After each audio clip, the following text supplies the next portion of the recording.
Jillian, thank you for joining us today. I really appreciate it. I see that you're currently located in the middle of a forest in what you said is British Columbia. Is that correct?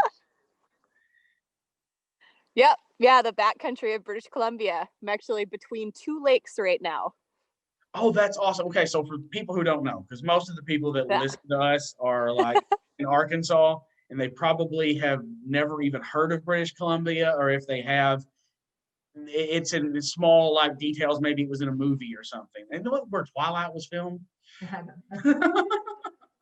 Yeah, Twilight was filmed just down the road from me. Oh, okay, perfect. See, Exactly. it's sad that I know that, but I do know that. Yeah. So tell us about British Columbia. Like, tell us about the area that you live in. It's mountains, large, vast mountains, untouched wilderness, lakes, rivers, wildlife. I'm Is it an sure people in island? Arkansas have heard of Alaska. It's very similar to Alaska, Okay, you could but say. is it an island of itself, or is it connected like a peninsula? No, it's mainland. It's the farthest west province in Canada. Oh, okay. So you're I'm also in another on country. mainland.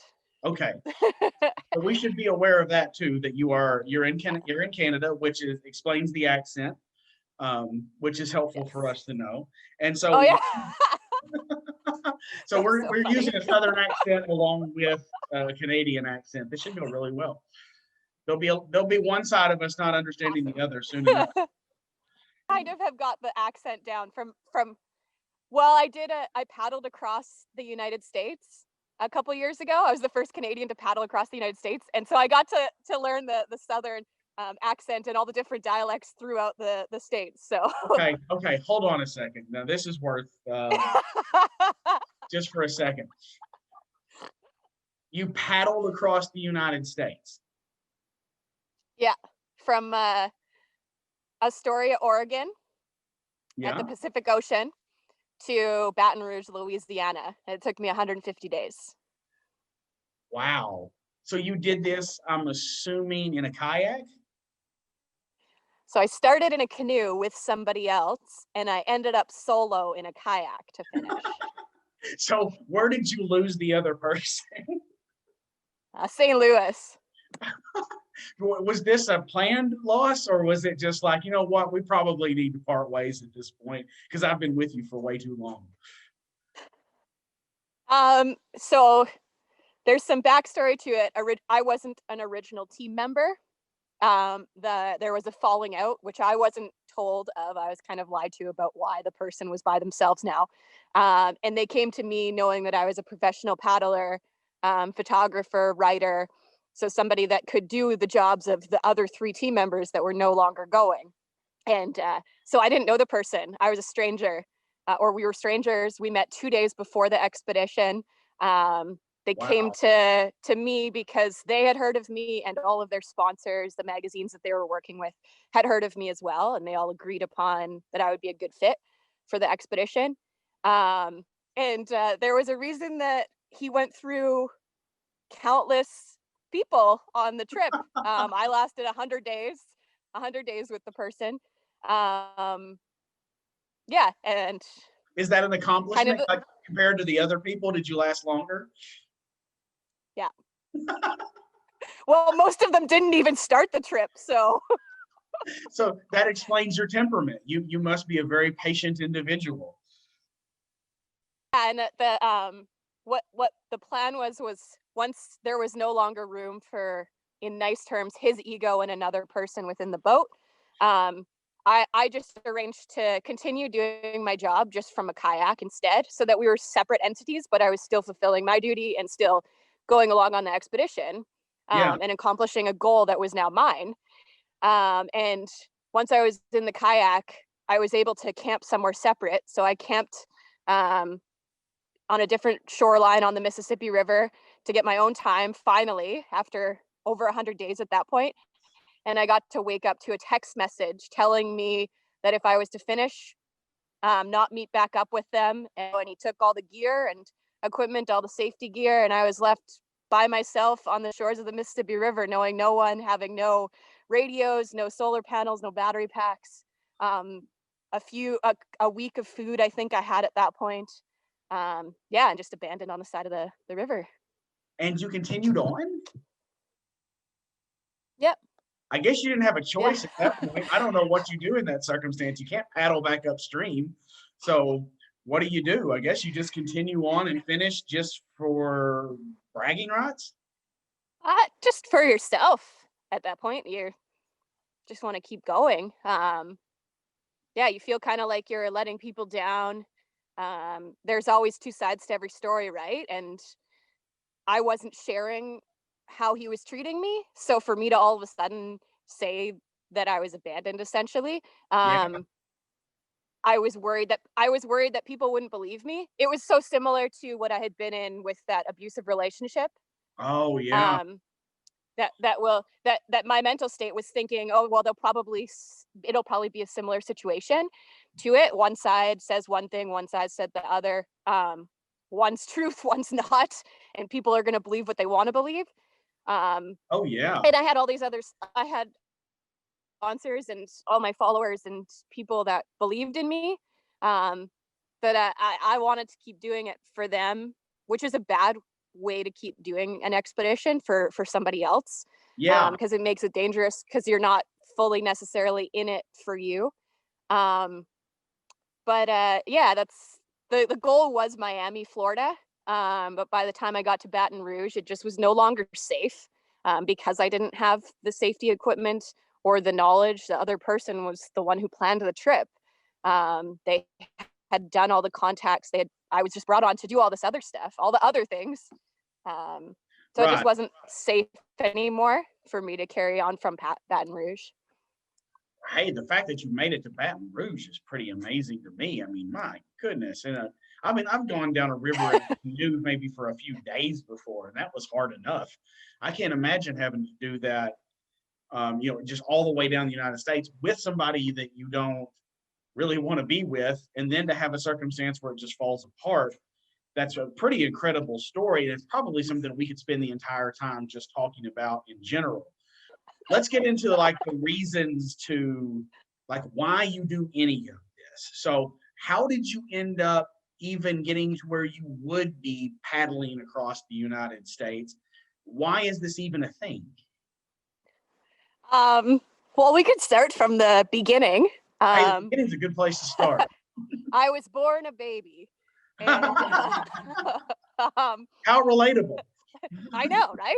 See, um, I grew up kind of half the time in Winnipeg, Manitoba, which is central Canada. The prairies, cold, flat, um, and then the rest of the time I was in northwestern Ontario, which is the boreal forest, very wild, on a small island with my grandparents, my great grandparents. They all kind of were part of my raising. Um, because I was on an island, of course, you immediately have a passion for water. My grandma loved to paddle. She had saved up when she was 17 and bought her first canoe. Um, and it was from there that I learned about nature, um, and grew up really understanding kind of the importance of working hard to accomplish a goal. Um, to have good things, you have to maintain them. Um, that side of things, kind of an old mentality because of the people I was around. There weren't kids my age on the island. It was my parents' friends, my grandparents' friends. Um, Once I was done university, I studied fine arts and photography there. I was feeling really stuck. Winnipeg is not a good place for me energy wise. There's not a lot of inspiration. I wasn't Ah, connecting with the people there. Um, I had dealt with some depression as a teen, as an athlete, and having lots of injuries. Um, so and so, just to give people an understanding, living yes, in Winnipeg, give yeah, me an understanding like how big is the area where you grew up? Like how the population wise. I think Winnipeg is like 500,000. I'm not quite sure these days what it is. So Um, it's a it's larger it's the city. big it's the capital of Manitoba, of the province of Manitoba. It's the Mhm. capital. Um, so it's a major city, yeah, for sure. Um, it's probably similar to cities in Arkansas because it is, um, prairie land and fairly flat. That's what I believe Arkansas is like. Parts of it, yeah, sure. Parts of it are The- flat as can be. Other parts we have mountains, but yeah, that's part okay. of it. And it sounds very similar to about the size of Little Rock, roughly. But now, but there's a real old world mentality there, like very conservative type of way of looking at things, or what was different about So maybe not so much in Winnipeg, but in northwestern Ontario, where the island is, it? it's quite remote. The closest town is a 10-minute boat ride from where we were, and that's a very small town. And it's essentially a reserve community, so a reservation community. So um, a kind of poor. There's a lot of issues with drugs and Sure. mental health issues and stuff like that, and homelessness. Same with Winnipeg. There was a lot of homeless population there. That whole area has a lot of reservations around it. And I actually worked, my first job at 18 was for a foster agency in this small town, and the kids that I worked with were all from the worst reserve in Canada. So a Oh, lot of really, really hard stories and things that we dealt with there. Um, yeah. So no, so you have apparently have had a heart for people. All through growing up, that's been something that's been very personal to you, is trying to help others. Definitely. That was instilled in me from both my grandparents, great grandparents, and my parents. My mom was a teacher. My dad, he does so much volunteer work. He's always been my coach. He still coaches the same soccer team, even though I'm not in that province anymore. He still coaches that team. Now that Wow. we're all adults in our 30s, he's coached the same girls since we were 10 years old. So he's like a father figure to a lot of them too. He's on the board for the Canadian Center for Child Protection. Um, so it's always been really instilled in me to give back, to volunteer, and I've always had a passion for working with kids. Yeah. Um, So you grew yeah, up next adjacent to this large city, but you're living out in this rural area the entire time it that you're growing up. split between both. So I went to school, and my home was in Winnipeg, in the major city, and then every moment I had to get out of that city, I was in the other place. I was over on the island. So whether it was just weekends throughout the year, and then summer, as soon as school was done, I was out there living there. Yeah. Whatever I could do to not be in this city, I was out there. Okay. So you spend a lot of your time that you could out in the country. Is that where you developed your like love of boating and kayaking? For sure, yes. Yeah, being on that little island, you have to love the water. And I got my first kayak when I was 15, and it just opened up a lot of ability for me to explore a lot further than what I was capable of hiking on the island, and connect a lot more to nature. And my photography, I was already immersed in photography when I was 15. Um, so to be able to connect all those passions at that age was really amazing, and really instilled a lot Sure. of drive, and knowing what I was meant to be doing in my life when I was really young. Yeah. So you took this idea and this passion. So how did you develop this as you continued to grow? Well, eventually, after university, when I was not so happy, not really inspired anymore in that area, I moved to British Columbia, Canada. So to the West Coast, about 3,000 kilometers away from my family.